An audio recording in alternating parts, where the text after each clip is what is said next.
ठीक है।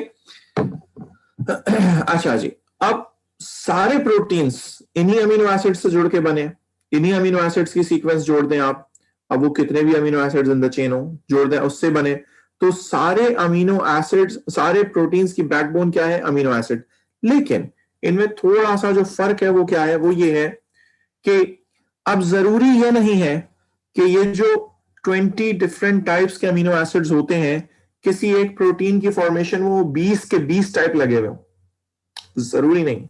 हो सकता है 15 डिफरेंट टाइप के अमीनो एसिड्स इन्वॉल्व हो एक टाइप का प्रोटीन बनाने में, हो सकता है 16 टाइप के प्रोटीन अमीनो एसिड्स इन्वॉल्व हो। तो the number of amino acid types जो कि प्रेजेंट हो सकती है किसी एक चेन में, वो डिफर कर सकती है। नॉट ओनली दैट, प्रोटीन का नंबर यानी कि अमीनो एसिड्स का नंबर, सॉरी अमीनो एसिड्स का नंबर जो प्रोटीन में प्रेजेंट है, लाइक 1500 अमीनो एसिड रेजिड्यूज जुड़े हुए या 2000 अमीनो एसिड रेजिड्यूज जुड़े हुए, ये भी फर्क हो सकता है, ये भी डिफरेंट हो सकता है। ठीक है। दूसरी जो डिफरेंस इनमें मेनली हो सकता है वो ये हो सकता है कि किस ऑर्डर में जुड़े हैं। मैं जैसे अभी बोला कि खुद ब खुद से अपनी मर्जी से नहीं जुड़ना शुरू हो जाएंगे, बल्कि एक हाईली ऑर्गेनाइज तरीके से जुड़ेंगे। अब वो तरीके का मतलब क्या है?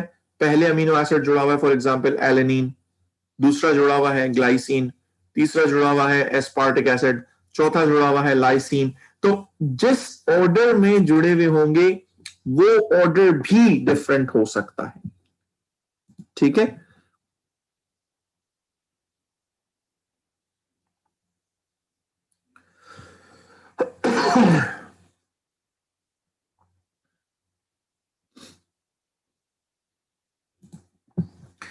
ये दो रिदा अजीम है, यही बात, यही सवाल है ना बेटा आपका? तो एक काम करता हूं, दोनों को मैं वेटिंग एरिया में डाल देता हूं। ठीक है, एंजॉय देयर।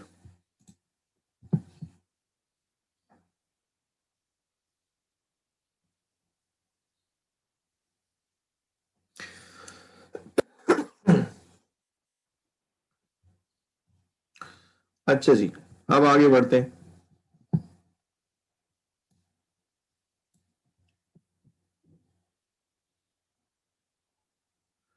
अच्छा जी, अब आगे बढ़ते हैं, जरा सेकेंडरी लेवल पे आते हैं।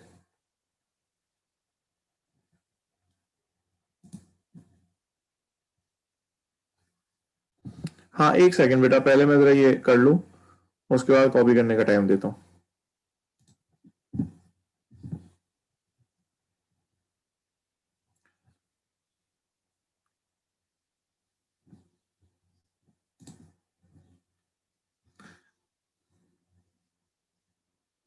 अच्छा जी, आप देखें सेकेंडरी लेवल पे आए। सेकेंडरी लेवल में क्या हो रहा है? सेकेंडरी लेवल में पहले जब एक दफा proteins connect, amino acids connect हो गए, ठीक है, तो अमीनो एसिड्स कनेक्ट होने के बाद, ठीक है, जाहिर है क्योंकि चेन है, तो चेन सीधी सीधी जो चेन होती है वो फ्लेक्सिबल होगी। क्यों फ्लेक्सिबल होगी? क्योंकि जाहिर है अगर एक बहुत लंबी चेन है तो उसके डिफरेंट डिफरेंट पार्ट्स पर डिफरेंट डिफरेंट आर ग्रुप्स लगे हुए, डिफरेंट डिफरेंट अमाइड लिंकेजेस बने हुए, और इन सब की आपस में हल्की फुल्की सी अट्रैक्शन हो सकती है। फॉर एग्जाम्पल अगर आप इस स्ट्रक्चर को देखें गौर से, इस अमाइड लिंकेज में CONH में NH का बॉन्ड है, और जिस चीज में NH का बॉन्ड होता है या OH का बॉन्ड होता है या FH का बॉन्ड होता है, उसमें hydrogen bonding as an IMF होती है। ठीक है, तो NH का बॉन्ड जो यहां पर है, ठीक है, वो किसी दूसरे NH के बॉन्ड को अट्रैक्ट कर सकता है। किन फोर्सेस से अट्रैक्ट कर सकता है? With hydrogen bond. तो ये एक अमाइड लिंकेज दूसरे अमाइड लिंकेज को इन द चेन अट्रैक्ट कर सकता है, और क्योंकि इतने सारे अमाइड लिंकेजेस हैं, तो इतने सारे अमाइड लिंकेजेस को दूसरे इतने सारे अमाइड लिंकेजेस अट्रैक्ट कर सकते हैं, और इस अट्रैक्शन की वजह से जो हमारे पास स्ट्रक्चर होगा वो किसी किसी खास खास जगहों से अट्रैक्शन की वजह से मुड़ रहा होगा। तो ये जो मुड़ रहा होगा स्ट्रक्चर, तो इसको हम लोग कहेंगे फोल्ड्स इन द चेन। अब ये जो फोल्ड्स इन द चेन है, ठीक है, ये क्या होंगे? ये फोल्ड्स इन द चेन की वजह से क्या आ रहा होगा, स्ट्रक्चर थोड़ा सा कॉम्प्लिकेटेड होना शुरू हो जाएगा, यानी कि आरा टेढ़ा स्ट्रक्चर होना शुरू हो जाएगा। ठीक है, अब इस आरे टेढ़े स्ट्रक्चर को हम लोग कहेंगे secondary level of protein structure. अब ये आरा टेढ़ा स्ट्रक्चर बना रहे हैं, ये कैसे बन रहा है, अब आइए जरा सेकेंडरी लेवल को बता दूं। सेकेंडरी लेवल में हमारे पास ये जो प्रोटीन चेन है ये फोल्ड हो रही है, as I said, amide bonds की वजह से, कि एक अमाइड बॉन्ड किसी दूसरे अमाइड बॉन्ड को अट्रैक्ट कर रहा है। देखें अब ये CONH का बॉन्ड है, जैसे ये दूसरे अमाइड बॉन्ड के CONH को अट्रैक्ट कर रहा है। किन फोर्सेस से अट्रैक्ट कर रहा है, जाहिर है ये हाइड्रोजन बॉन्डिंग से अट्रैक्ट करते हैं। तो एक अमीनो एसिड का अमाइड दूसरे अमाइड को किस फोर्सेस से अट्रैक्ट करेगा, हाइड्रोजन बॉन्ड से। तो स्ट्रक्चर किसी किसी खास खास जगहों से मुड़ना शुरू हो जाएगा। अब उसका फोल्ड होना, that is termed as secondary level. और अब इस सेकेंडरी लेवल की दो टाइप्स हो सकती हैं। ठीक है, now what are those types, वो दो टाइप्स हो सकती हैं, या तो in the form of spiral हो ये, और या फिर in the form of waves हो ये। अगर स्पाइरल होता है, इस स्पाइरल को हम लोग कहते हैं अल्फा हीलिक्स। ठीक है, और अगर ये वेव्स की तरह होता है, इसको हम कहते हैं बीटा प्लिएटेड शीट्स। इस अल्फा हीलिक्स की एग्जांपल में आते हैं केराटिन। केराटिन जो आपके बालों के अंदर प्रोटीन है वो कहलाता है केराटिन। ठीक है, और ये जो हमारे पास वेवी टाइप का स्ट्रक्चर होता है, that is basically silk fibre. सही है, इसकी एग्जांपल है सिल्क फाइबर। तो ये इस तरीके से वेवी स्ट्रक्चर बन जाता है। अच्छा जी, अब आते हैं जरा टर्शरी लेवल पर।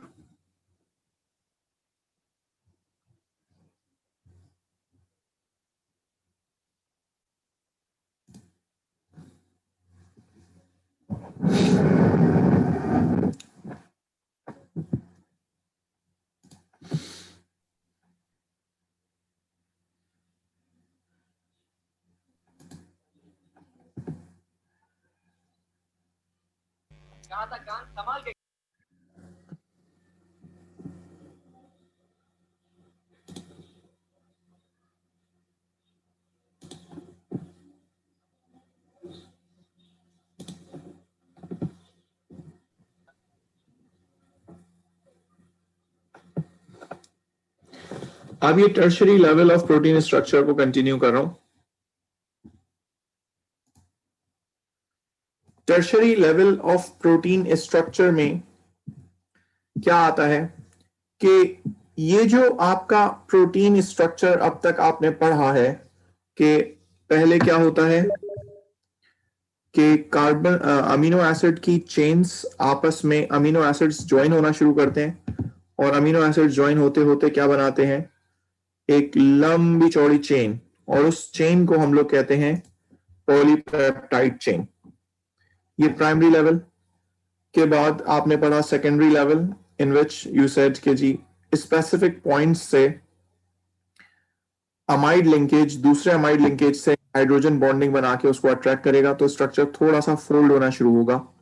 ठीक है, और उसको आपने कहा secondary level.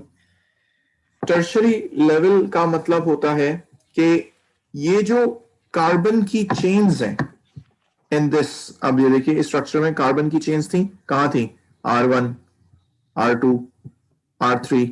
Now this could be different, carbon की चेन्स डिफरेंट हो सकती हैं। अब वो कार्बन की चेन्स क्या क्या हो सकती हैं, अब ये दिखाता हूं। मैंने आपको बताया था कि डाटा बुकलेट में आपको अमीनो एसिड की आइडेंटिटीज और स्ट्रक्चर्स दिए हुए। आप जरा देखिए,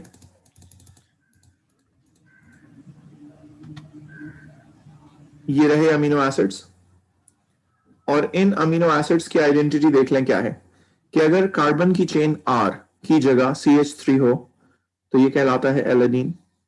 अगर इस R की जगह CH2 COOH हो तो ये कहलाता है aspartic acid.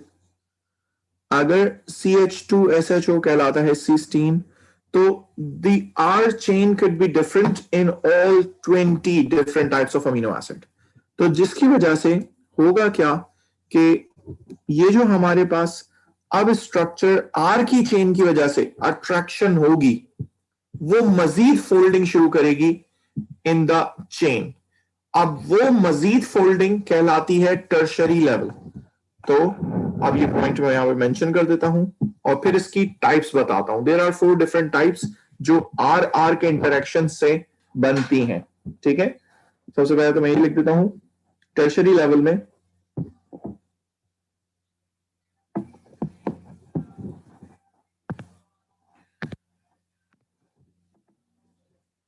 when protein chain folds,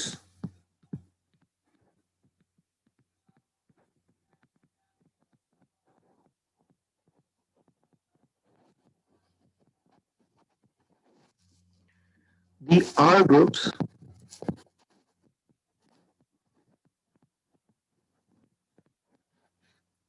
from different regions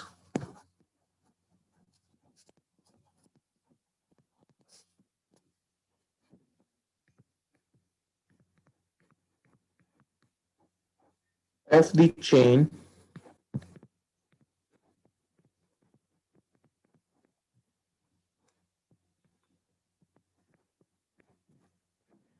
line next to each other.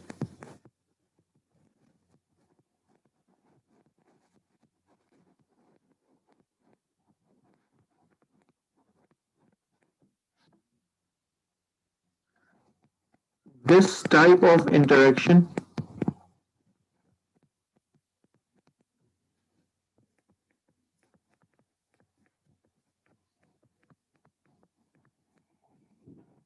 that occurs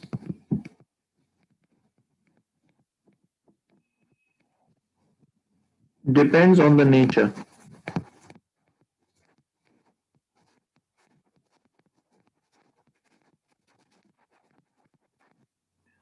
of R groups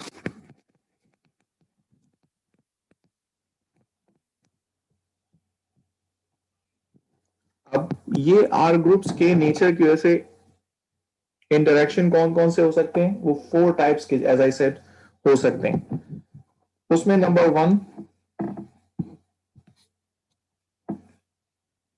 number one कहलाएगा van der Waals forces.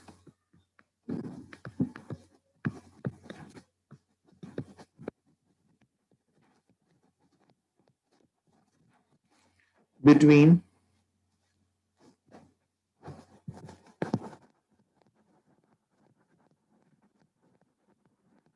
non-polar R groups। अब weak van der Waals forces एक type of IMF है, if you remember. और ये आईएमएफ की type किसके दरमियान होती है? It is actually present in between the molecules which are non polar. अब अगर आर चेन खत्म हो रही है किसी ऐसी चीज पर जो कि नॉन पोलर एंड है, फॉर एग्जाम्पल अगर आप गौर से देखें,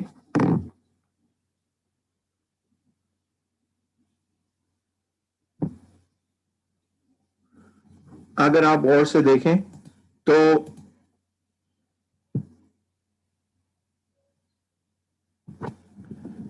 एक चेन में आर ग्रुप की अगर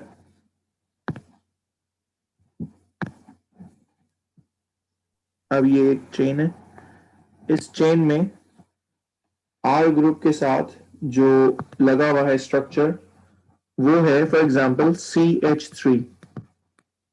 तो वो किसी दूसरे CH3 को कैसे अट्रैक्ट कर रहा होगा? With this type of non polar attraction. ठीक है, तो ये कहलाएगी van der Waals forces between non polar R chain, और इसको हम लोग हाइड्रोफोबिक इंटरेक्शंस भी कह सकते हैं। हाइड्रोफोबिक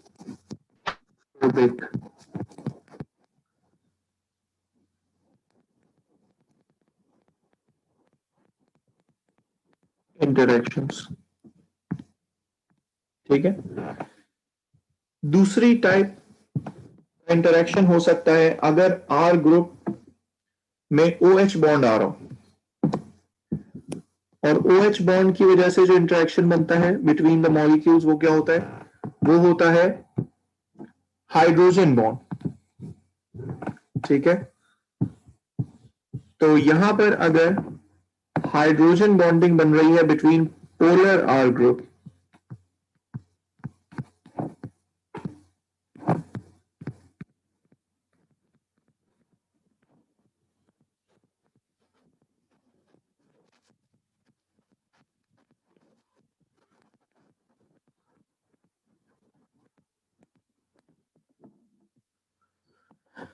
फॉर एग्जाम्पल एक चेन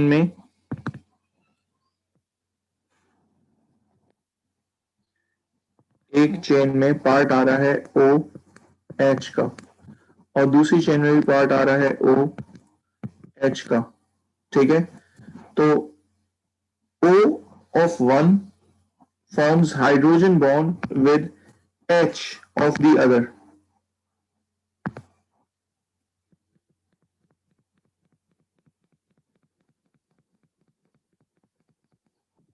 समझ रहे? तो this is actually the hydrogen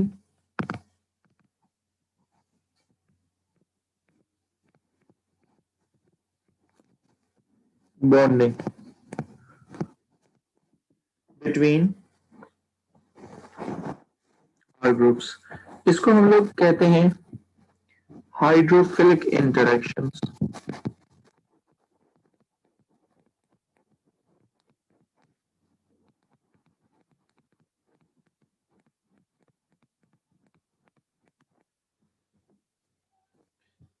third type का इंटरेक्शन हो सकता है अगर चार्ज्ड स्पीशीज हो इन दी आर चेन। आर चेन में अगर चार्ज्ड स्पीशीज होंगी तो ये इंटरेक्शन कहलाएगा आयोनिक, इसीलिए ये चीज हो जाएगी ionic bond between electrically charged R groups.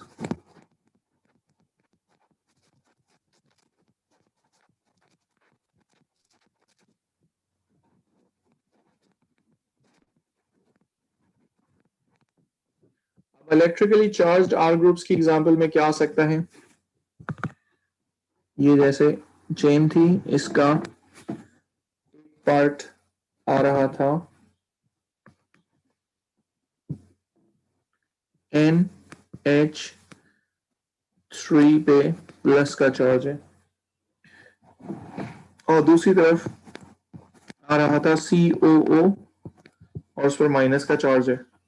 तो इस इंटरेक्शन को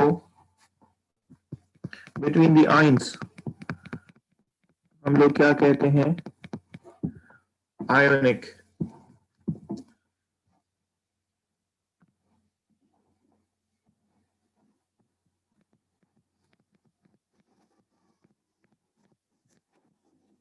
ठीक है, बिटवीन चार्ज्ड ग्रुप्स। और fourth and last type of interaction could be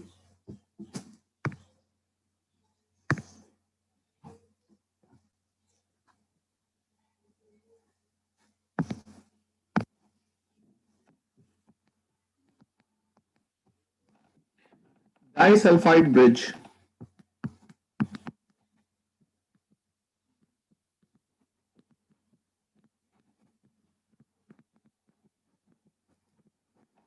ये डाइसल्फाइड ब्रिज हर चीज के दरमियान नहीं बन सकता, इट्स वेरी स्पेसिफिक।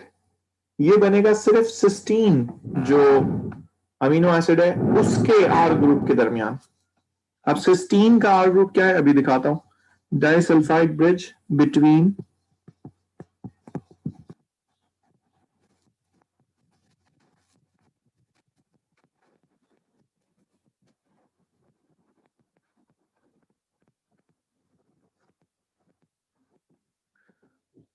सिस्टीन का बेसिकली क्या है स्ट्रक्चर, ये देखिए।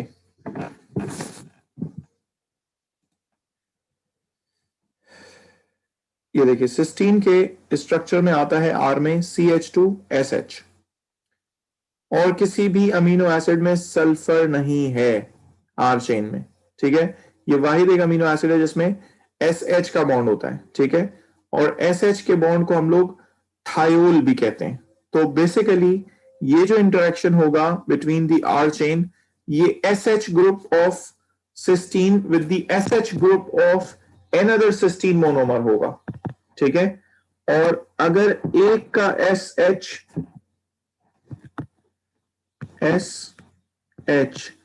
दूसरे वाले चेन के SH से ज्वाइन होना चाहेगा तो ये दोनों H बेसिकली हटेंगे और ये सल्फर सल्फर का आपस में लिंक बन जाएगा। ये दोनों SH का H हटेगा और इनका आपस में लिंक बन जाएगा। तो बेसिकली ये कुछ इस तरीके का स्ट्रक्चर दिखेगा लिंक होने के बाद कि इस मोनोमर का, इस अमीनो एसिड का S और इस अमीनो एसिड S के दरमियान एक बॉन्ड, ये कहलाता है डाइसल्फाइड ब्रिज। और ये जो बॉन्ड बना ये बेसिकली कोवेलेंट बॉन्ड कहलाएगा, ये कहलाएगा डाइसल्फाइड ब्रिज।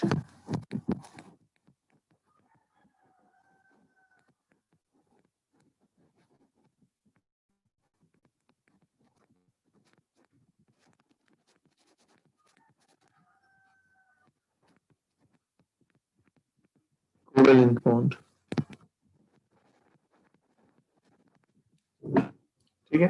अब ये जो इंटरेक्शंस हैं आर चेन के ऑफ अमीनो एसिड्स की जो आर चेन है उसके 4 डिफरेंट टाइप्स के ये जो इंटरेक्शंस अभी मैंने बताए हैं, इसकी वजह से basically tertiary level of protein structure बनेगा। और वो tertiary level of protein structure किसी भी प्रोटीन के स्ट्रक्चर को 3 डायमेंशनल स्ट्रक्चर दे रहा होगा। और उस 3 डायमेंशनल स्ट्रक्चर में जो की होगा, की इंटरेक्शन होगा जिसकी वजह से ये 3 डायमेंशनल स्ट्रक्चर बन रहा है, वो भी ये वाला कहलाएगा डाइसल्फाइड ब्रिज वाला इंटरेक्शन। ऑल्दो ये चारों जो कि टर्शरी लेवल में कैटेगराइज किए जा रहे हैं इंटरेक्शंस, ये किसी भी प्रोटीन को 3D स्ट्रक्चर दे रहे होंगे, लेकिन जो की लिंकेज है या की इंटरेक्शन है जिसकी वजह से एग्जैक्टली 3D स्ट्रक्चर बनेगा किसी प्रोटीन का और रहेगा, वो है ये डाइसल्फाइड का ब्रिज। तो ये पॉइंट भी मेंशन कर देता हूं यहां पर कि disulphide bridge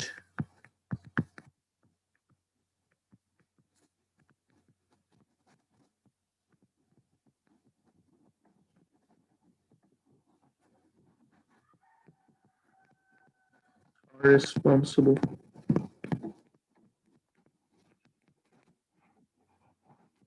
for and holding the 3D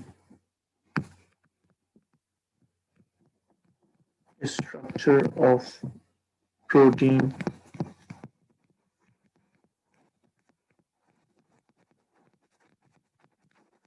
in their places। ये मेन है जिसकी वजह से होगा, बाकी भी होंगे लेकिन ये मेन है, ठीक है। अच्छा जी, ये तो हो गया आपका प्रोटीन का structure. Now those who haven't taken the snapshots, they can actually take the snapshots from here. Amino acids मैंने यहां से शुरू किया था और इसमें मैंने सबसे पहले बेसिक अमीनो एसिड का स्ट्रक्चर बताया था कि बेसिक अमीनो एसिड का स्ट्रक्चर क्या होता है, कि जिसमें एसिड का ग्रुप भी होता है और अमाइन ग्रुप भी होता है, इसलिए इसको अमीनो एसिड्स कहते हैं। ये यहाँ क्यों बना इसको हटा। इसके बाद मैंने इसकी कुछ प्रॉपर्टीज बताई थी आपको, फिर मैंने आपको बताया था ज़्विटराइन किसे कहते हैं, फिर कुछ बाकी प्रॉपर्टीज इसकी बताई थी, ठीक है। देन उसके बाद फिर मैंने आपको प्रोटीन्स के बारे में बताना शुरू किया था कि प्रोटीन्स बनते कैसे हैं, ठीक है। उसके बाद फिर मैंने आपको लेवल ऑफ प्रोटीन स्ट्रक्चर बनाना शुरू किए थे जो सबसे पहले आता है primary level of protein structure, उसके बाद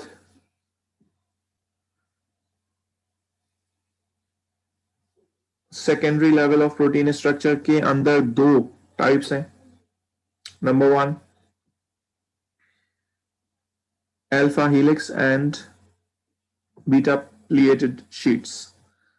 उसके बाद tertiary level of protein structure मैंने आपको बताया, और इस टर्शरी लेवल में मैंने आपको कहा कि there are 4 types of interaction जिसकी वजह से ये टर्शरी लेवल बनता है। They are actually in between the R chains of amino acid, और वो क्या है? Weak van der Waals, hydrogen bonding, ionic and disulphide.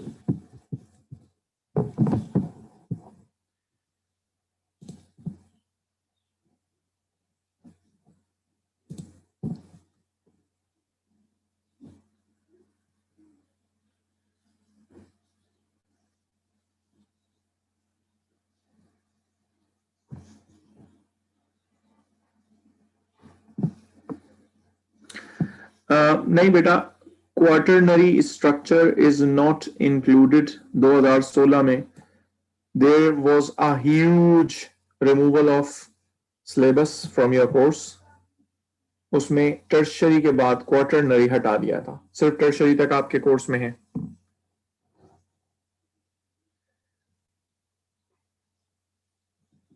नहीं बेटा, एज आई सेड कि पूरा tertiary level of protein structure is responsible for the 3D structure. उसमें disulphide is the main जो कि उसको होल्ड कर रहा है स्ट्रक्चर को। तो ऐसा नहीं है कि जिसमें डाइसल्फाइड ब्रिज नहीं होगा तो वो 3D नहीं होगा, नहीं, 3D होगा। ठीक है,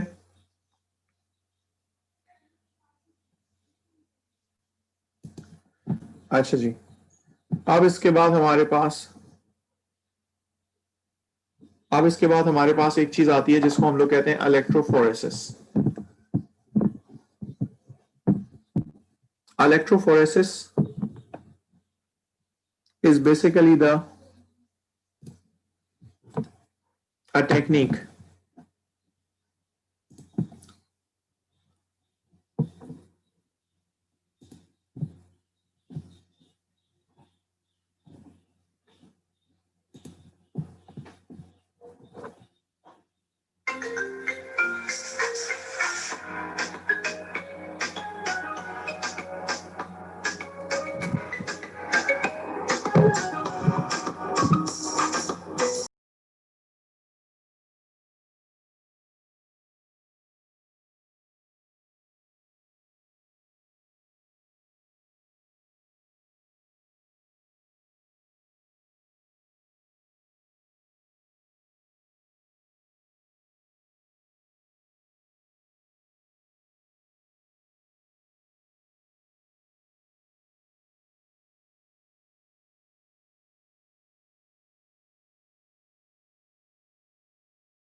students.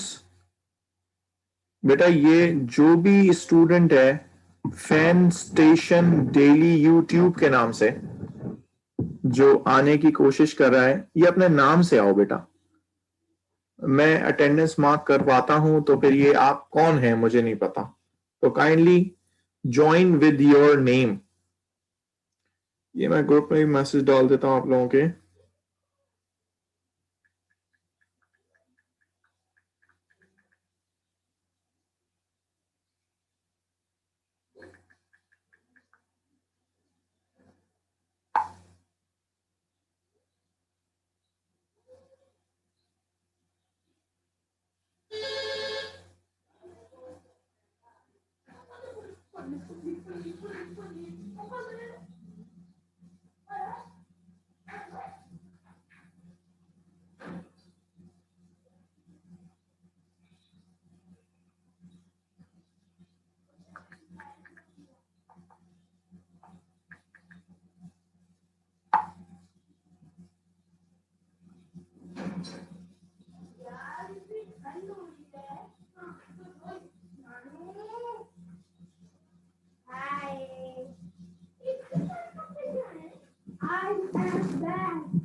Let's continue with the electrophoresis. ठीक है?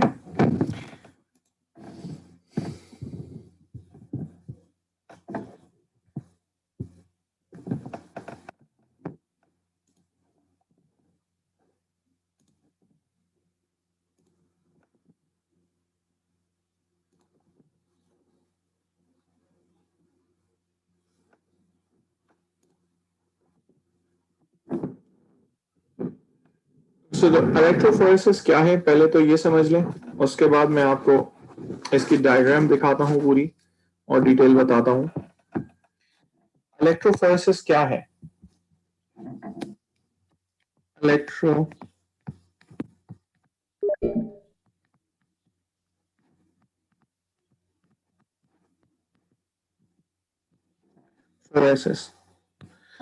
इलेक्ट्रोफोरेसिस बेसिकली एक टेक्निक है कि जिसमें आप सेपरेशन कर सकते हैं डिफरेंट चार्ज्ड कंपोनेंट्स की।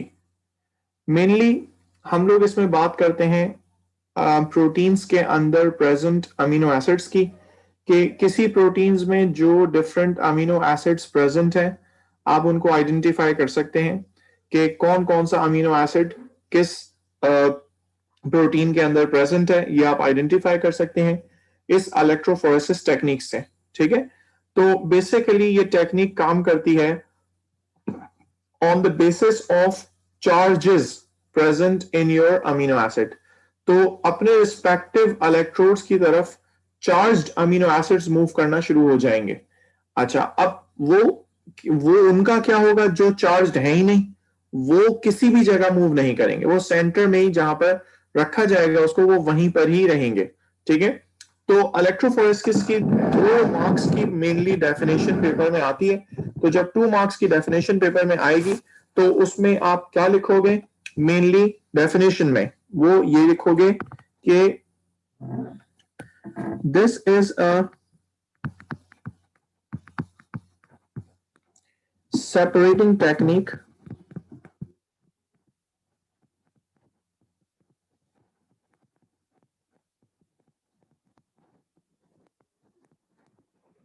which uses current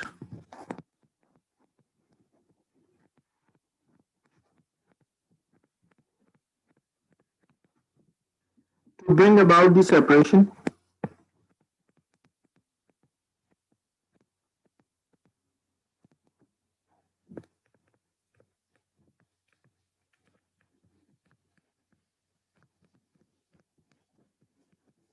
of charged components. ये एक नंबर हो गया।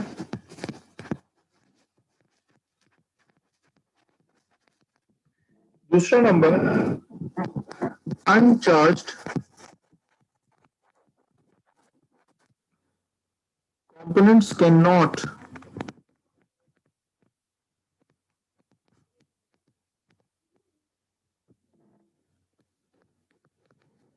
be separated with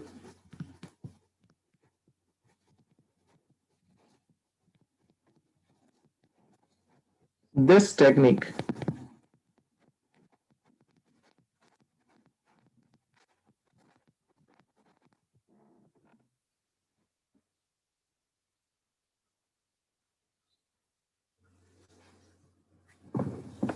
ठीक है।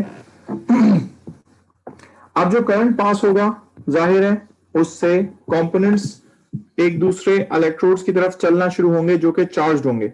अब जाहिर है जो चार्ज्ड पार्टिकल्स होंगे उनकी मूवमेंट डिपेंड करेगी कि उनका चार्ज क्या है। अगर जितना ज्यादा चार्ज होगा उतनी रैपिड अट्रैक्शन होगी, रैपिड मूवमेंट होगी।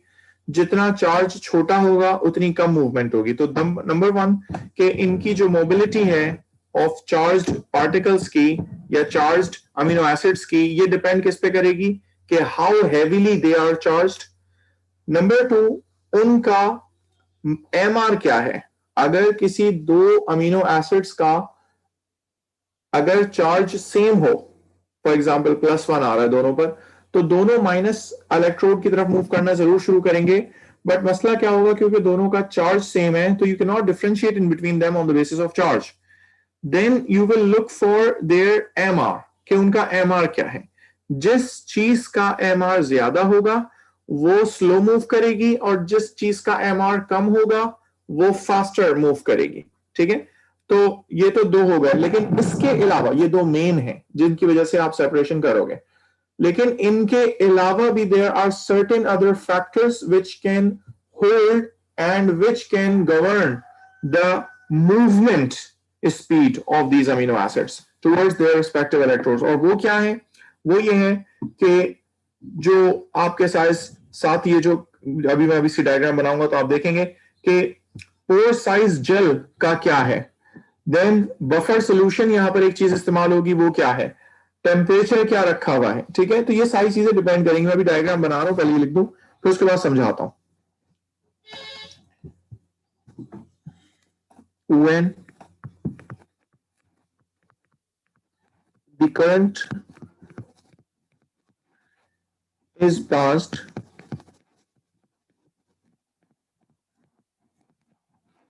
the separating components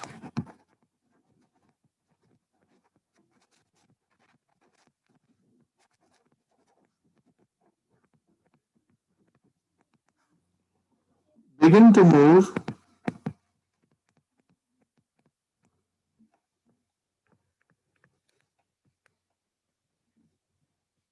and their mobility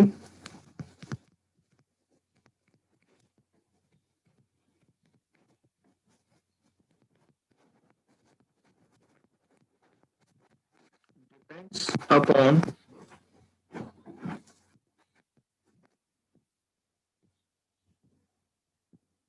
number one, the voltage applied,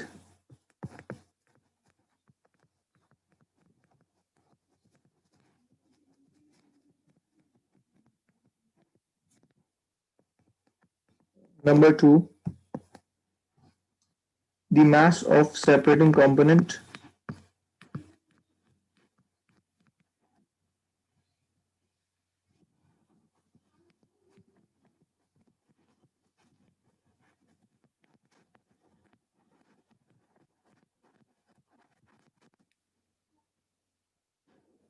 number three, pore size of the gel,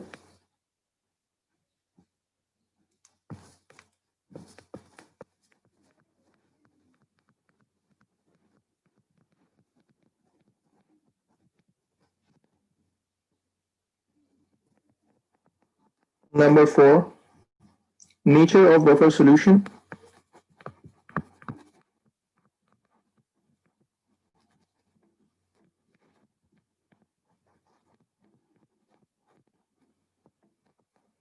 And the last one is temperature. और याद रहे टेम्परेचर सेंसिटिव होता है amino acid. क्यों? क्योंकि amino acid का अगर टेम्परेचर बढ़ा दिया जाए तो डीनेचुरेशन का मसला शुरू हो जाता है। तो very high temperature causes denaturation.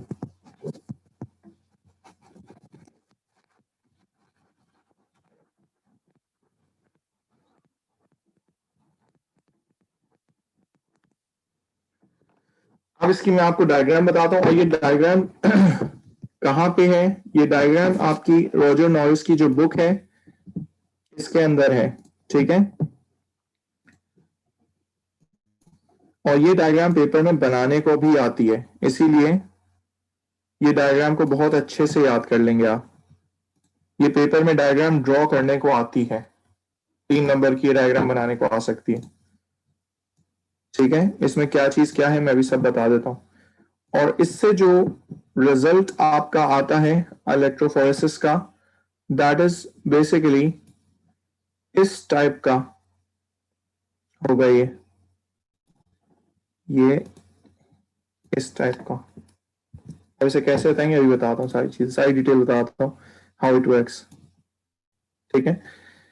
अच्छा जी, अब जरा समझ लें हाउ इट वर्क्स और ये काम कैसे चल रहा है। देखिए, सबसे पहले तो ये जो इलेक्ट्रोफोरेसिस आप कर रहे हैं, इसमें आपने इस डायग्राम में देखिए क्या क्या चीज रखी किधर किधर। बेसिकली यहां पर आपने एक पोरस पेपर रखा है। Porous paper could be a filter paper. Porous paper की जगह आप एक ग्लास स्लाइड रख सकते हैं, ठीक है, जिसके ऊपर आप थोड़ा सा जेल लगा के रखेंगे, ठीक है। ये glass slide with a gel on top, ये भी इस जगह रखा जा सकता है, ठीक है, जिस जगह ये पेपर लिखा दिख रहा है ना आपको, इस जगह, ठीक है। उसके अलावा यहां से कनेक्ट करके आप 2 बीकर रखेंगे, जिसके अंदर जो सोल्यूशन पड़ा हुआ है वो कहलाता है बफर सोल्यूशन। जो सोल्यूशन के अंदर आप इसे कनेक्ट करके रखेंगे वो सॉल्यूशंस क्या कहलाते हैं? वो बफर सोल्यूशन। अब उस बफर सोल्यूशन की पीएच का भी कुछ काम है, वो अभी बताता हूं। उन बफर सोल्यूशन से आप अपने इलेक्ट्रोड्स कनेक्ट करके बैटरी से लगा देंगे। तो ये देखिए, जैसे ये पॉजिटिव टर्मिनल कनेक्ट कर दिया बैटरी से और ये नेगेटिव टर्मिनल कनेक्ट कर दिया बैटरी से, ठीक है। Now in order to maintain this as an safe from the surrounding, आप इस पे कवर रखते हैं ताकि कोई चीज ऊपर से आके इस पे ना गिरे। तो इसके ऊपर एक परस्पेक्स का कवर रखा जाएगा, सही है। जो ये ऊपर की आप छोटी सी लाइन देख रहे हैं बनी हुई है, that is a Perspex cover, ठीक है। अच्छा, इसके बाद आपके पास नीचे यहां पर ये जो चीज रखी हुई है, ये कुछ नहीं है सिवाय इसके कि बस ये सपोर्ट है, ठीक है, कि ये ग्लास स्लाइड टूट ना जाए या पेपर बेंट ना हो जाए इस तरीके से। ये नीचे इसके यहां पे सिर्फ और सिर्फ क्या लगी हुई है? एक सपोर्ट लगी हुई है, ठीक है। अच्छा जी, अब यहां पर हमारे पास जो इस बफर सॉल्यूशन में, ठीक है, एक एक खास पीएच है। वो खास पीएच का क्या काम है वो अभी बताता हूं। अच्छा जी, अब ये जब आप इलेक्ट्रोफोरेसिस करेंगे तो काम तरीका ये होगा कि आप इस शीट पर, ये जो प्लास्टिक की आपने या तो ग्लास की या प्लास्टिक की या पेपर जो आपने रखा है, इस पर आपने थोड़ा सा जो जेल लगाया है, इस जेल के सेंटर वाला पोर्शन में आप एक छोटा सा, ऐसे जैसे आइसक्रीम का स्कूप निकालते हैं वैसे ही एक छोटा सा बीच में एक सुराख सा कर लेना है, ठीक है। जैसे जेल को बीच से थोड़ा सा कटिंग करके यू शेप में बीच में थोड़ा सा सुराख सा कर लेना है, उसमें आपने अपना सैंपल रख देना है, ठीक है।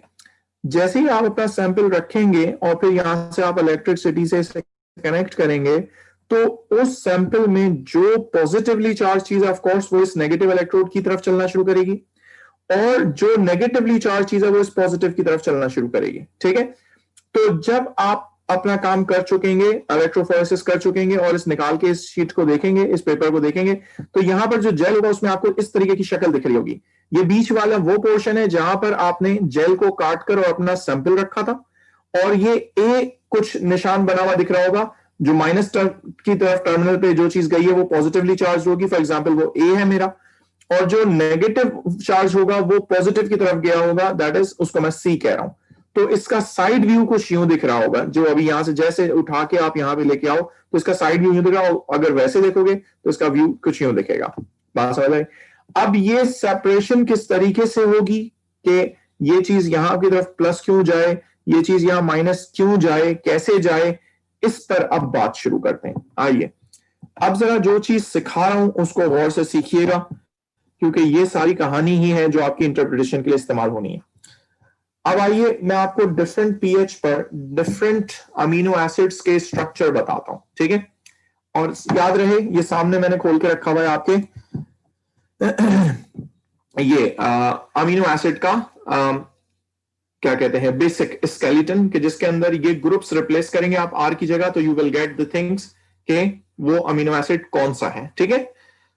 अब इसको बनाने का तरीका हमेशा याद रखना, बनाने का तरीका इसका क्या है? इसके बनाने का तरीका ये है कि ये जो स्ट्रक्चर है अमीनो एसिड का, जनरल अमीनो एसिड का जो स्ट्रक्चर है, CH के साथ NH2 है, COOH है और यहां पर R है, और R की जगह इनमें से कोई चीज हो सकती है, ठीक है? अब आइए फॉर एग्जाम्पल मैं यहां पे स्ट्रक्चर्स बनाता हूं कुछ रैंडम अमीनो एसिड्स के, और फिर उनको डिफरेंट पीएच पर चेक करते हैं उनके साथ मसला क्या होगा, पीएच बफर सॉल्यूशन की अगर चेंज होती है तो उनके साथ होगा क्या। देखिए फॉर एग्जांपल, और बेसिक स्केलेटन क्या, पहले मैं वो बना देता हूं। बेसिक स्केलेटन ये है किसी भी अमीनो एसिड का कि CH होगा, उसके साथ R की चेन लगी हुई होगी, और उसके साथ यहां COOH होगा, और यहां पर NH2 होगा। याद रहे ये अमीनो एसिड डुअल नेचर का होता है। क्यों डुअल नेचर होती है? क्यों? क्योंकि इसमें ये एसिडिक ग्रुप भी प्रेजेंट है और इसमें ये बेसिक ग्रुप भी प्रेजेंट है। अगर आप इसे किसी एसिड में डालो, सही है, अमीनो एसिड इन एसिड, ये भी लिख देता हूं, amino acid in any acid. अगर मैं इस अमीनो एसिड को किसी एसिड में डाल दूं तो एसिड की बारे में मुझे एक बात तो तय पता है कि किसी भी एसिड में H प्लस आइन ज्यादा होते हैं as compare to OH minus ion, जब भी हम उसको एसिड कहते हैं। किसी भी एसिड में H प्लस आइन ज्यादा होते हैं as compare to OH minus ion, इसीलिए हम उसको एसिड कहते हैं। अब अगर मैं किसी ऐसे सॉल्यूशन में इस अमीनो एसिड को डालूं कि जिसमें H प्लस ज्यादा है, तो होगा क्या कि इसका बेसिक पार्ट एक्टिवेट होगा, ठीक है? NH2 यानी amine part will be active in acid। क्यों एक्टिव होगा? क्योंकि ये अमाइन बेसिक पार्ट है, और बेसिक पार्ट एसिड में मौजूद बहुत सारे H प्लस आयन में से H प्लस को एक्सेप्ट करना शुरू करेगा, और जैसे ही H प्लस को एक्सेप्ट करना शुरू करेगा ये NH2 से एक H प्लस एक्सेप्ट करके NH3 प्लस बनाना शुरू कर देगा। बाकी सारी चीज वैसे ही रही। तो किसी भी एसिडिक मीडियम में अगर आपका किसी भी एसिडिक मीडियम में अगर आपका अमीनो एसिड जाता है तो अमीनो एसिड का NH2 पार्ट एक्टिवेट होगा, और पूरा अमीनो एसिड के ऊपर अगर देखा जाए +1 का चार्ज आ गया है, ठीक है? मैंने अभी R के ऊपर बिल्कुल बात नहीं करी, अभी R पर भी आता हूं। इसी तरीके से अगर मैं किसी एसिडिक मीडियम में डाल दूं अमीनो एसिड को, सॉरी अल्कलाइन मीडियम में डाल दूं, तो amino acid in any alkali, उसमें क्या होगा? अल्कली के बारे में हमें पता है कि उसमें OH माइनस आइन ज्यादा होते हैं as compare to H plus ion. तो जब OH माइनस आइन ज्यादा होंगे तो सॉल्यूशन एसिडिक पार्ट का एक्टिवेट होगा, अमीनो एसिड का एक्टिवेट होगा एसिड पार्ट, ठीक है? और एसिड पार्ट क्या है? COOH। तो ये पार्ट ऐसे ही रहेगा NH2, ये पार्ट ऐसे ही रहेगा और ये जो पार्ट था COOH, इसमें से H+ निकल जाएगा। क्यों? सॉल्यूशन में OH माइनस ज्यादा है तो वो इसका H+ तोड़ के निकालेगा और क्या बनाएगा? H2O। बात समझ रहे? तो इसका H+ पार्ट निकल जाएगा। तो जब भी किसी एसिडिक या अल्कलाइन सॉल्यूशन में आप अपने अमीनो एसिड को डालोगे तो उनके जो बेसिक फंक्शनल ग्रुप्स हैं उन पर तो ये हरकत हो रही होगी। अब आइए जरा आर पर। आर में भी मसले ये हैं कि आर की यहां पर कहानियां देखें, ये देखें, यहां पर आर की डिफरेंट डिफरेंट चीजें हैं। फॉर एग्जाम्पल CH3 है, फॉर एग्जाम्पल CH2COOH है, सही है? तो इनमें कुछ चीजें ऐसी हैं जिसमें एसिड ग्रुप लगा हुआ है आर की जगह, देख लो COH एसिडिक ग्रुप कहलाता है। किसी में NH2 ग्रुप लगा हुआ है जो कि क्या कहलाता है? Basic group. और किसी में फिनोल लगा हुआ है, ये देखो बेंजीन पर OH, और फिनोल्स आर एसिडिक। तो acidic part in the R chain or alkaline part in the R chain will also respond to the buffer solution की pH। ठीक है? अब मैं फॉर एग्जाम्पल के तौर पे आपको बताता हूं, जैसे ये टायरोसिन है। टायरोसिन क्या है? CH2 benzene ring OH। मैं आपको बताऊं,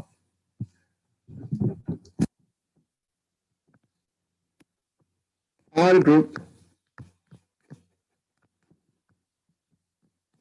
also responds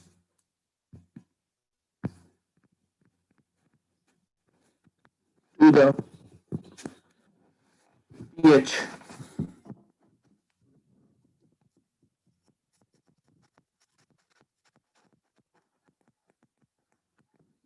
कैसे?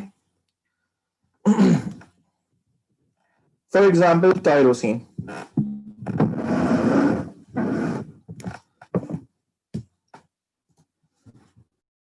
फॉर एग्जाम्पल टायरोसिन,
अब टायरोसिन का स्ट्रक्चर क्या है? फॉर एग्जाम्पल ये बेसिक स्केलेटन तो वही रहेगा, CH के ऊपर COOH होता है और इसके साथ लगा हुआ होता है NH2 ग्रुप, और इस पर लगा हुआ है, अब in the case of tyrosine यहां पर लगा हुआ है CH2 बेंजीन रिंग और OH।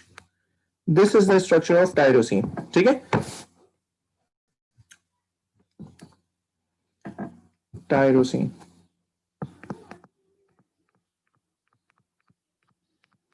अब इस टायरोसिन को अगर मैं किसी एसिडिक मीडियम में डाल दूं, ठीक है, तो क्या होगा इसका? इन एसिड, एसिड में याद रहे H+ ज्यादा होता है as compare to OH minus. ठीक है? तो H+ ज्यादा होगा तो इसका कौन सा पार्ट एक्टिवेट होगा? Basic part. ठीक है? तो अगर बेसिक पार्ट एक्टिवेट होगा तो इसका H1+ वो एक्सेप्ट कर लेगा और क्या बना देगा स्ट्रक्चर? तो स्ट्रक्चर बन जाएगा कुछ इस तरीके का कि ये हो जाएगा NH 3 के ऊपर प्लस आ जाएगा एक H एक्सेप्ट करके, और यहां पर सारी चीजें वैसे ही रही।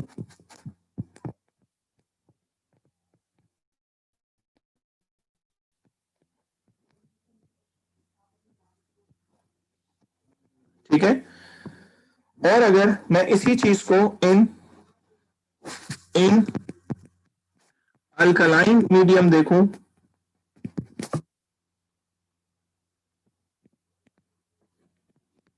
तो अल्कलाइन सॉल्यूशन के बारे में हमें पता है क्या चीज ज्यादा होती है उसमें, OH माइनस ज्यादा होगा as compare to H plus. तो इसके ऊपर क्या चार्ज आ जाएगा, इसके ऊपर चार्ज आ जाएगा। अब इसका कौन सा पार्ट एक्टिवेट होगा, अब इसका ये एसिड पार्ट है और ये एसिड पार्ट है, ये एक्टिवेट होगा। तो ये क्या बना लेगा, ये बनाएगा,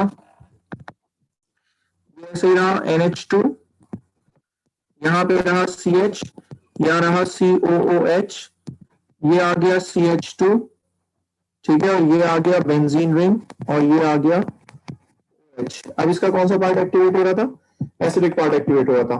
तो OH के साथ H प्लस जाके मिलेगा, तो इसका मतलब इसमें से क्या चीज गायब हो जाएगी, ये एक H गायब हो जाएगा यहाँ माइनस, और ये एक H गायब हो जाएगा यहाँ माइनस। तो ये बेसिकली इस वक्त ऑन द होल -2 चार्ज हो गया, और ये ऑन द होल +1 चार्ज हो गया। तो इसी तरीके से हमारे पास जब डिफरेंट टाइप के अमीनो एसिड्स होंगे तो उनके बेसिक ग्रुप तो जो एक्टिवेट होंगे सो होंगे, लेकिन उनके R ग्रुप भी रिस्पॉन्ड करते हैं किसको, डिफरेंट पीएच को। ठीक है, तो जब वो आपसे कहेगा मैं इस पीएच में ये 3 अमीनो एसिड रख रहा हूं अलग होने के लिए, तो आप उस पीएच पर पहले उस अमीनो एसिड का स्ट्रक्चर ड्रॉ करेंगे कि उसका चार्ज क्या हो गया, और फिर उसके हिसाब से मार्क करेंगे कि इनमें से कौन सा अमीनो एसिड कहां तक गया होगा। जिसका चार्ज ज्यादा वो आगे तक गया होगा, जिसका चार्ज कम वो पीछे रहा होगा। और अगर कभी ऐसा सीन आ जाए कि 2 अमीनो एसिड का चार्ज सिमिलर आ रहा है, then look for its MR। जिसका मास ज्यादा होगा वो स्लो चला होगा, और जिसका मास कम होगा वो आगे तक गया होगा। समझ आ रही है? तो ये इस तरीके से हमारे पास क्या होती है, सेपरेशन होती है। अच्छा, मैं इसमें एक अभी आपको और भी दिखा दूं एग्जाम्पल। टायरोसिन तो मैंने वन ऑफ द एग्जाम्पल दिखा दी, मैं आपको लाइसिन की एग्जाम्पल भी दिखा देता हूं so that you will understand. Lysine का स्ट्रक्चर देखें ये देखें, लाइसिन का स्ट्रक्चर क्या है यहां पर, लाइसिन इज CH2 1 2 3 4 दफा है और फिर NH2 है। ठीक है,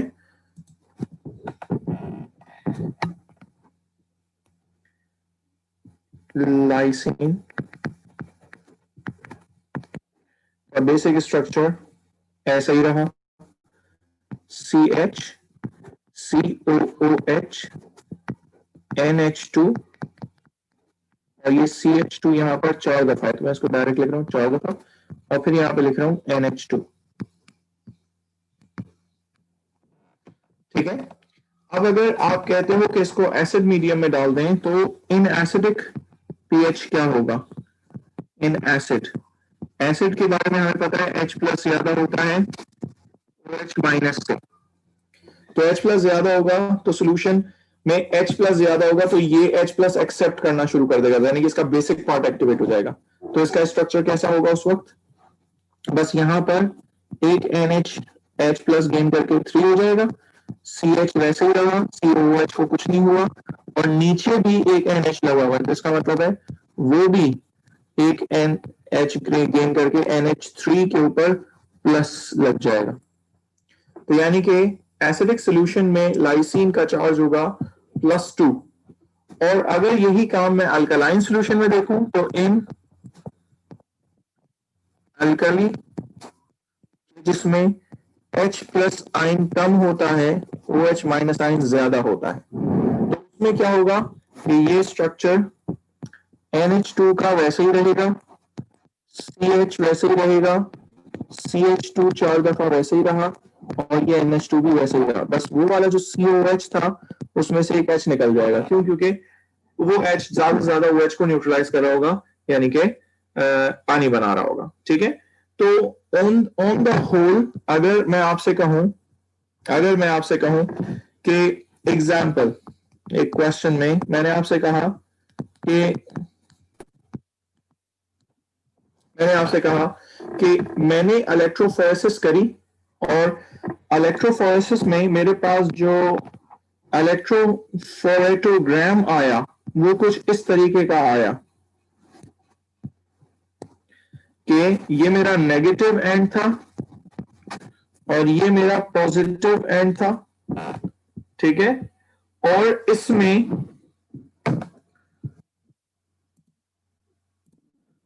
इसमें मैंने मिक्सचर का स्पॉट यहां लगाया था, ये वो पॉइंट है, मिक्सचर ऑफ 4 अमीनो एसिड्स यहां लगाया मैंने, ठीक है, रखा।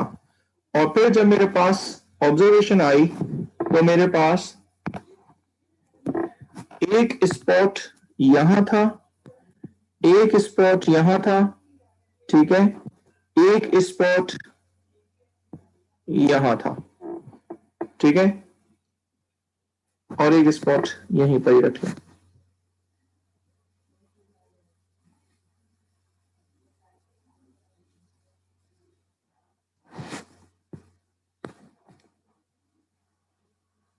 ठीक है, अब मैंने आपको क्वेश्चन में लिख के दिया, मैंने कहा कि कौन कौन से अमीनो एसिड्स हैं ये और ये कौन कौन सी पीएच पर काम हुआ है, वो मैंने आपको बताया। मैंने कहा इनमें से एक अमीनो एसिड क्या है,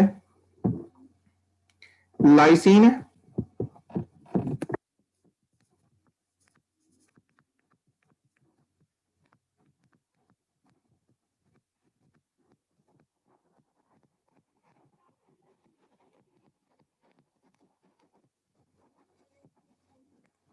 कॉमा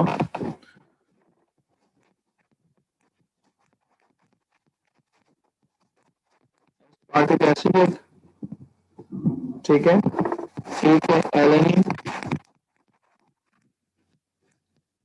और एक है ग्लाइसिन। ये 4 अमीनो एसिड मैंने आपको दिए कि 4 अमीनो एसिड का मिक्सचर था। एंड द बफर सॉल्यूशन जो कि पीएच मैंने इस्तेमाल किया है यहां पर, buffer solution of 4 is 4 buffer solution मैंने यूज किया, ठीक है, पीएच 4 का बफर सॉल्यूशन इस्तेमाल किया। अब पहले तो पीएच 4 पर इन चारों अमीनो एसिड का चार्ज निकाल लें ताकि पता चले कौन सा मार्क किसका है, ठीक है। ग्लाइसिन का स्ट्रक्चर क्या होता है, ग्लाइसिन एट पीएच 4 क्या होगा। ग्लाइसिन को अगर आप देखें पीछे से तो ग्लाइसिन में सिर्फ एक एच लगा हुआ होता है, उसको कहते हैं ग्लाइसिन। ये देखिए सिर्फ एक एच लगाओ तो उसको हम कहते हैं ग्लाइसिन, ठीक है, एच लगा हुआ है सिर्फ आर चेन पर, तो आर चेन पर सिर्फ एच लगा दो, ये आ गया आपके पास NH2, CH पर एक एच लगा दो तो CH2 हो जाएगा ये, और COH। अब इसको 4pH पर सोचो क्या होगा। 4pH का मतलब है एसिडिक सॉल्यूशन। एसिडिक सॉल्यूशन में इसका कौन सा पार्ट एक्टिवेट होगा, बेसिक पार्ट एक्टिवेट होगा, और बेसिक पार्ट क्या है इसका, NH2। दिस इज वाई ये pH 4 पर क्या हो जाएगा, pH 4 पर ये स्ट्रक्चर कुछ ऐसा होगा, H एक यहाँ पे आके लग जाएगा, ये प्लस हो जाएगा, ये CH2, ये COH। इसका मतलब है सर ये स्ट्रक्चर तो ग्लाइसिन का pH 4 पर ऐसा होगा। अच्छा जी, अब आते हैं दूसरा वाला एस्पार्टिक एसिड को देखते हैं। Aspartic acid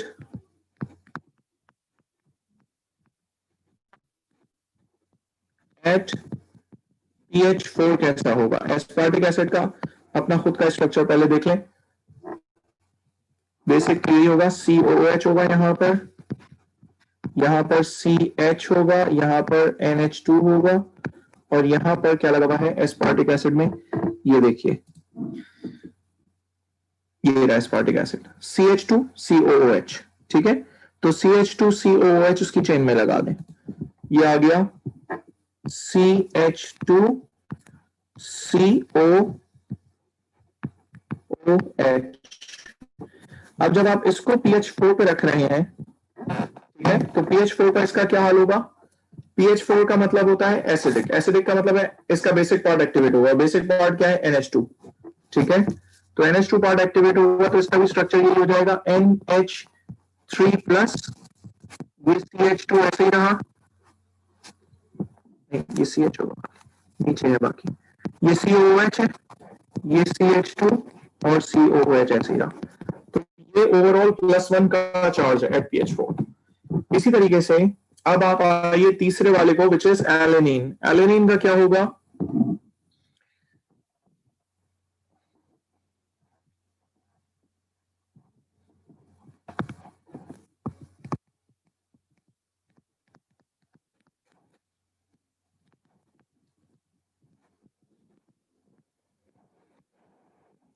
alanine eight pH4 कैसे आएगा? एलेनिन में बेसिक स्ट्रक्चर यही होगा, COOH से जुड़ा हुआ है CH, से जुड़ा हुआ है NH2, और इसमें एलेनिन में यहां पर लगा हुआ होता है CH3। ये देखिए,